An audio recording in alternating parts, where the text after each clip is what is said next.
Alerj Entrevista está de volta conversando hoje com o deputado Paulo Ramos. Deputado, após a decisão da Assembleia Legislativa, né, de liberar os deputados, houve uma segunda sessão no Tribunal Regional Federal que decidiu voltar com os deputados para a prisão em função de alguns argumentos. Um deles é de que a Assembleia Legislativa deveria enviar o ofício, né, com a decisão da Alerj para o tribunal, para que eles mandassem soltar e não diretamente para a administração penitenciária. Como é que o senhor avalia esse argumento? Em primeiro lugar, não foi caso único. Já tivemos aqui na Assembleia Legislativa situações iguais em que o Poder Legislativo comunicou diretamente ao estabelecimento prisional. Mas também, agora, por último, no Brasil inteiro, nós temos outras Assembleias Legislativas que decidiram e comunicaram diretamente ao estabelecimento prisional. Isto não é uma ofensa ao Poder Judiciário. Não é quem expede o mandado de prisão que pode expedir o alvará de soltura. Só quem faz. Sabe por quê? Um deputado sendo preso em flagrante delito de crime inafiançável, quem efetua a prisão não tem o dever de comunicar ao Judiciário.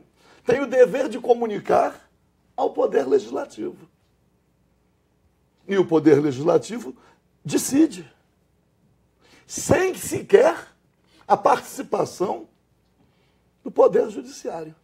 Mas a grande questão é que, e foi possível verificar na segunda decisão do Tribunal Regional Federal, também completamente esdrúxula, ilegal. Assim, os desembargadores estavam possessos. Teve um que disse: nem Assembleia Legislativa, nem Congresso Nacional pode descumprir decisão da Justiça. Tem que haver intervenção no Rio de Janeiro. Eu fiz um pronunciamento aqui perguntando de qual intervenção falou o desembargador. Do Poder Executivo Federal, no Poder Executivo Estadual? Ou ele estava falando em intervenção no Poder Legislativo Estadual? Ele viria aqui assumir os mandatos, que os deputados são eleitos pelo voto popular. Os deputados têm garantias constitucionais. Eu quero dizer o seguinte: eu compreendo a revolta popular. Talvez, se existe aqui os companheiros que trabalham na TV Alerj, aliás, excelentes profissionais, e nós sabemos disso, acompanham os trabalhos na Assembleia Legislativa.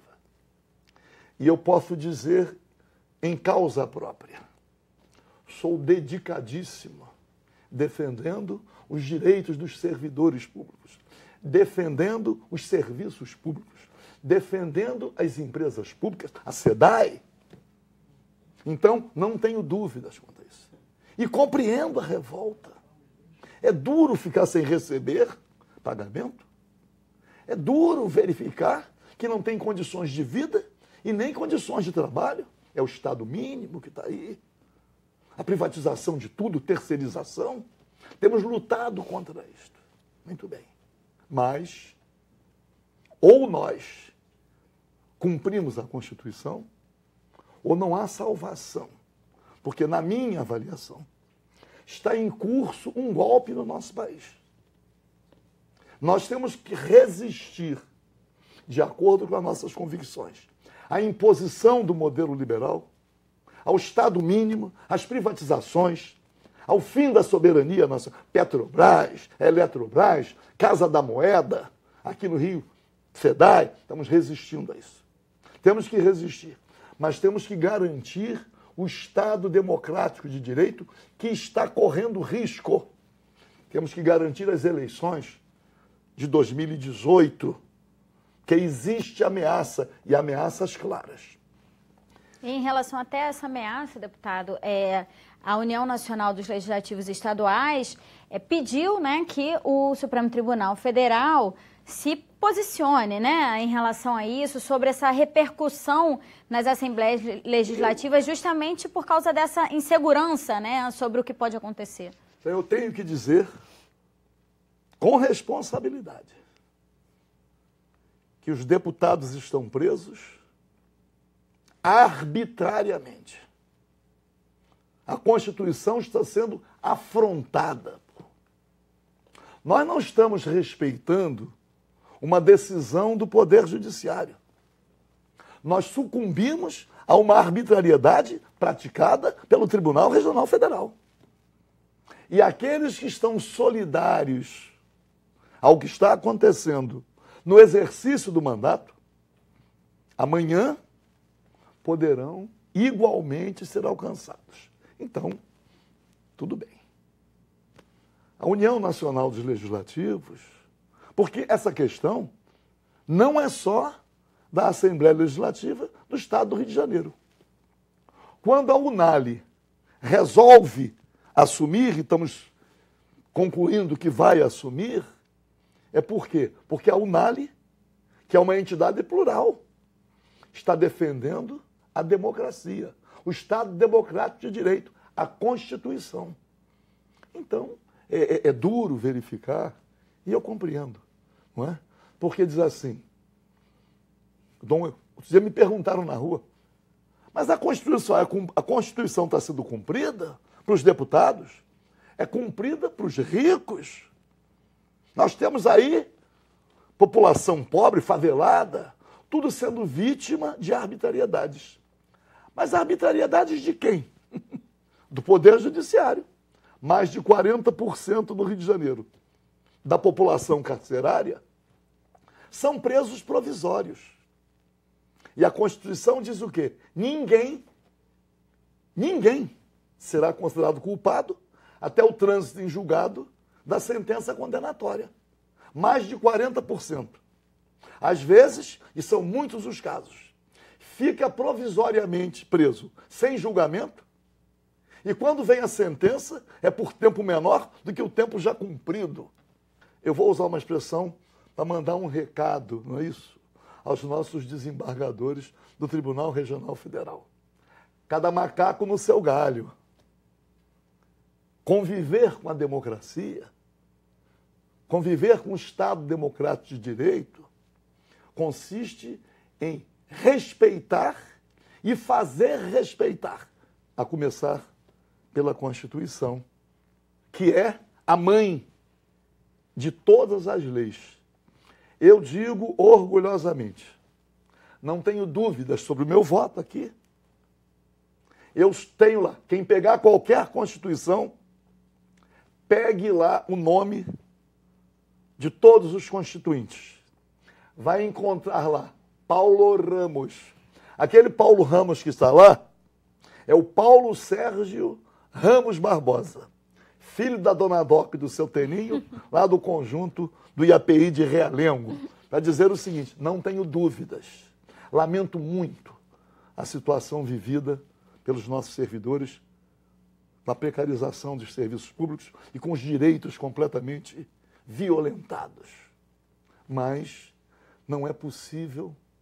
Eu digo o seguinte, tem gente que bate palma quando um sofrido na população é preso por um pequeno furto, é amarrado no poste e linchado.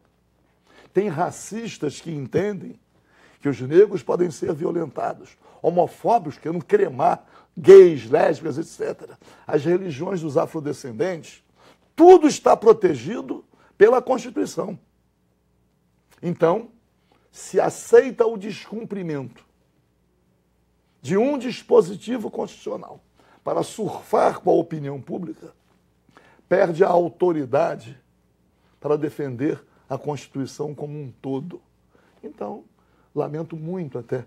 Tenho caríssimos amigos, companheiros até de luta, que se insurgiram com o voto pela soltura.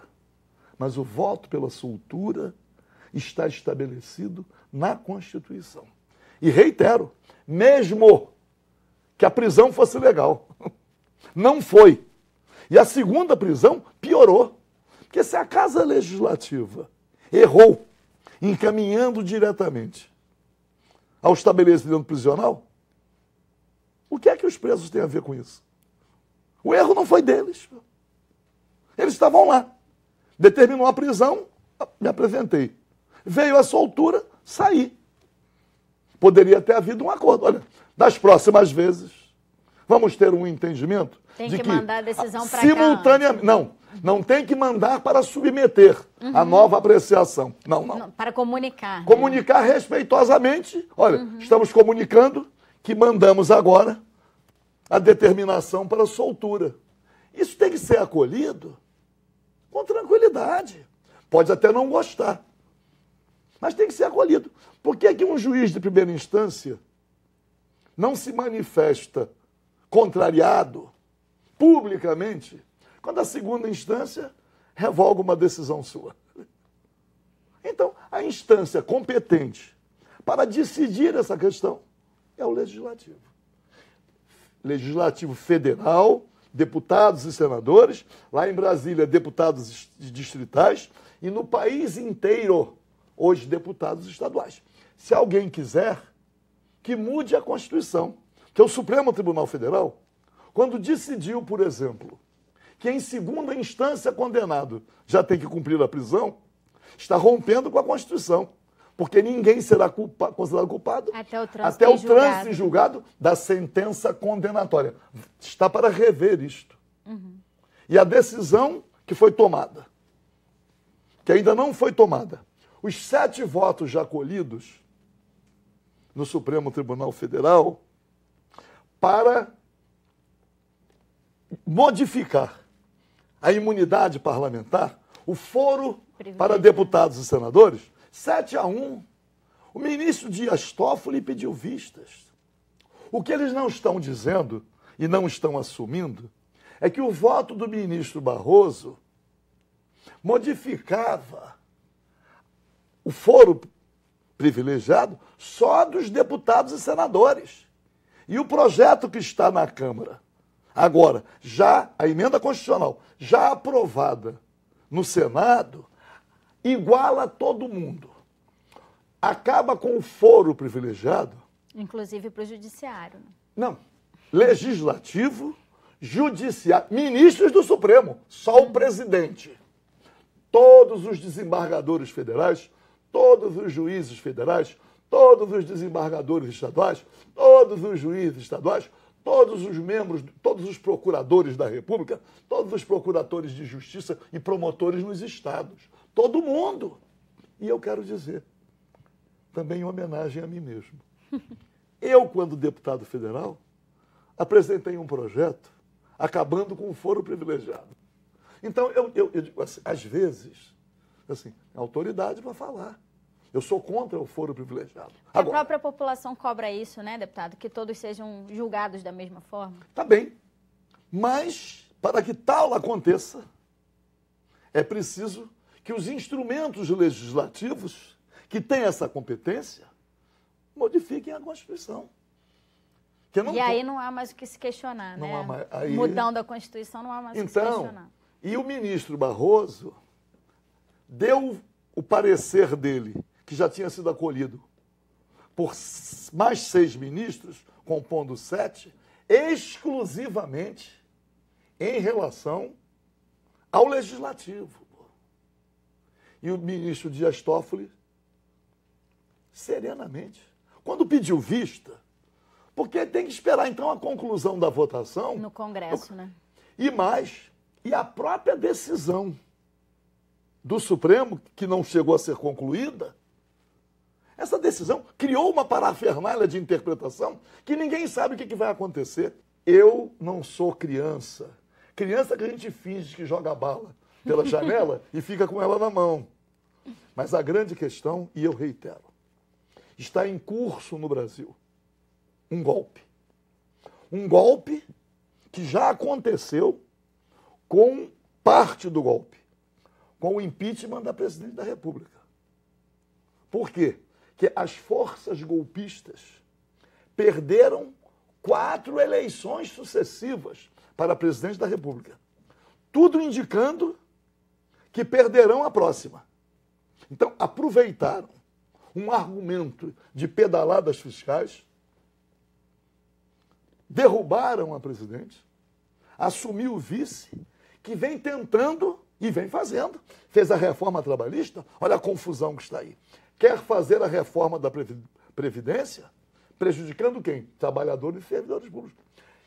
Acabou com o marco regulatório do petróleo e diz, temos que fazer tudo isto até 2018. Sabe por quê? Porque depois de 2018, certamente, esse conjunto de ideias não estará no poder. Então, defender o Estado democrático de direito, garantir a realização de eleições gerais e diretas em 2018, exige uma vigilância sobre a Constituição.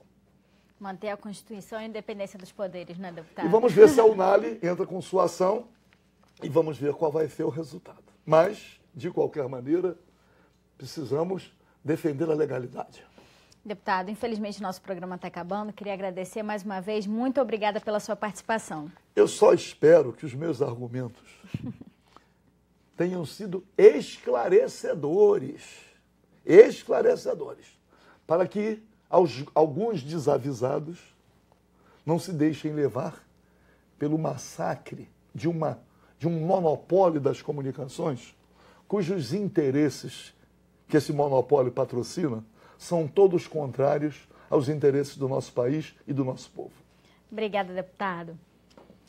E se você quiser rever esse programa, acesse www.alerj.rj.gov.br. O Alerj Entrevista fica por aqui. Até a próxima. TV Alerj, o canal do povo fluminense.